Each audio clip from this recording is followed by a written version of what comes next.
नमस्कार, आप देख रहे हैं सत्य हिंदी और मैं हूं आपके साथ कृति सिंह। आइए रुक करते हैं इस वक्त की बड़ी खबरों की ओर।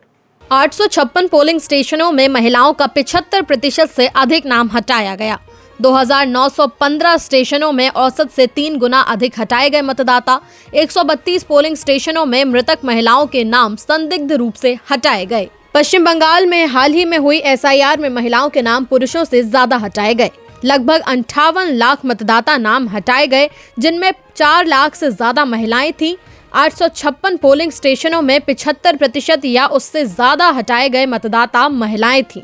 कई पोलिंग स्टेशनों में युवा मौतें, अनुपस्थित मतदाता और एक ही कारण से हटाए गए जैसी असामान्यताएं भी देखी गईं। कुल 2915 पोलिंग स्टेशन में औसत से 3 गुना अधिक लोग हटाए गए। ये डेटा पोलिंग स्टेशन स्तर पर वेबसाइट पर उपलब्ध जानकारी के आधार पर तैयार किया गया है और लिंग भेद, असमानताएं और संदिग्ध पैटर्न उजागर करता है। अधिकारी और डेटा एंट्री ऑपरेटर पर चुनावी रोल्स में गड़बड़ी का आरोप। अगस्त 2025 के आदेश के बाद भी FIR नहीं हुई थी। अब आयोग ने फिर निर्देश दिए। SIR प्रक्रिया में शामिल अधिकारियों को संदेश, नियम का पालन जरूरी। चुनाव आयोग ने बंगाल में SIR से पहले चुनावी रोल्स में गलत एंट्री करने वाले 4 सरकारी अधिकारियों और एक डेटा एंट्री ऑपरेटर के खिलाफ FIR दर्ज करने का आदेश दिया है।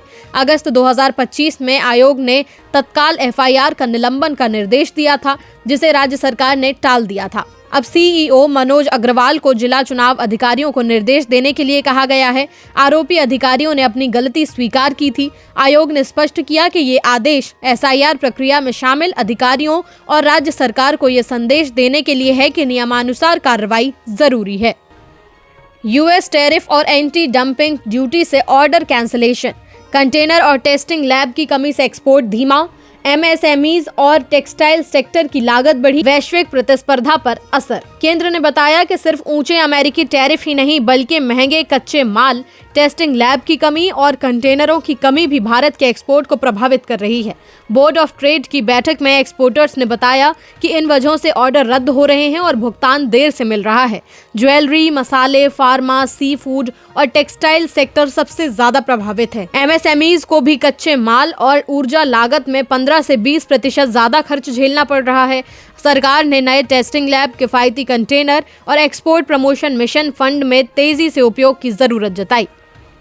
थरूर ने कहा, डिमोलिशन पूरी तरह कानूनी था। प्रभावित लोगों को अस्थायी और स्थायी आवास का वादा। भूमि सरकारी थी और जगह जहरीले कचरे से दूषित। कांग्रेस सांसद शशि थरूर ने बेंगलुरु में कर्नाटक सरकार के डेमोलिशन अभियान का समर्थन किया। उन्होंने कहा कि घरों पर कार्रवाई कानूनी रूप से हुई और प्रभावित लोगों को वैकल्पिक व्यवस्था दी गई। थरूर ने बताया कि ये जमीन सरकारी थी और वहां अवैध तरीके से लोग रह रहे थे। साथ ही ये जगह कूड़े और जहरीले पदार्थों से दूषित थी। उन्होंने ये भी कहा कि लोगों को पहले सूचित किया गया था और सरकार ने अस्थायी आवास व 5-6 महीने में स्थायी आवास का वादा किया। थरूर ने कहा कि प्रक्रिया में भले ही कुछ कमियां हो, लेकिन समाधान मिल चुका है, इसलिए मुद्दे को राजनीतिक रूप से ना उकसाना चाहिए। कांग्रेस ने हिमाचल में 11 जिलों के अध्यक्ष नियुक्त किए। संगठन सृजन अभियान के तहत AICC पर्यवेक्षकों की रिपोर्ट का आधार।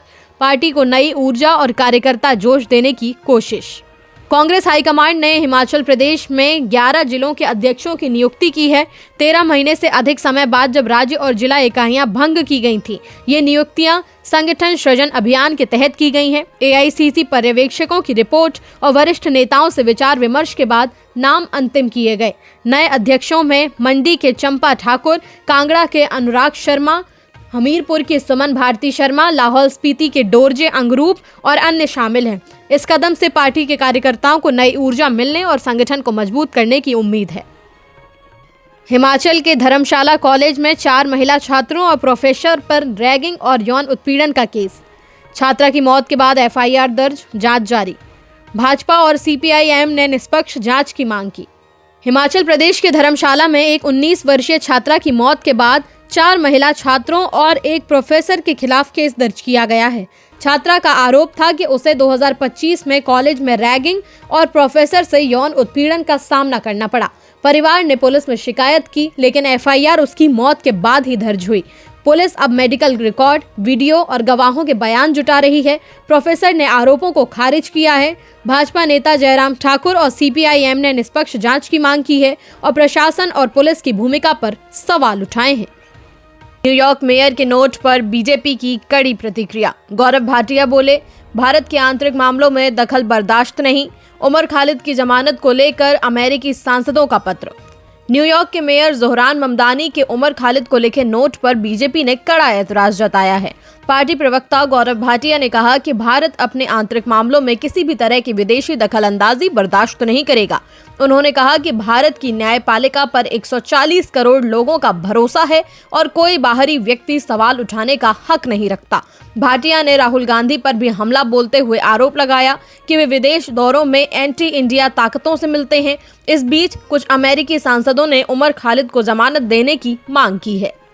आरएसएस प्रमुख बोले, बीजेपी वीएचपी स्वतंत्र, संघ नहीं करता कंट्रोल। आरएसएस को पैरामिलिट्री संगठन कहने का किया खंडन। स्वदेशी भारतीय भाषाओं और सांस्कृतिक आत्मगौरव पर जोर। आरएसएस प्रमुख मोहन भागवत ने भोपाल में साफ कहा कि बीजेपी, वीएचपी और विद्या भारती जैसी संस्थाएं संघ के रिमोट कंट्रोल से नहीं चलती। उन्होंने कहा कि आरएसएस स्वयं सेवक तैयार करता है, उन्हें मूल्य और सोच देता है, लेकिन उनके फैसलों में दखल नहीं देता। भागवत ने कहा कि इन संगठनों की पहचान और संविधान अलग है, हालांकि भारत के परम वैभव का लक्ष्य सबका एक है। उन्होंने आरएसएस को अर्धसैनिक संगठन बताए जाने के भी आरोप को खारिज किया और कहा कि पथ संचालन का मतलब पैरामिलिट्री होना नहीं है।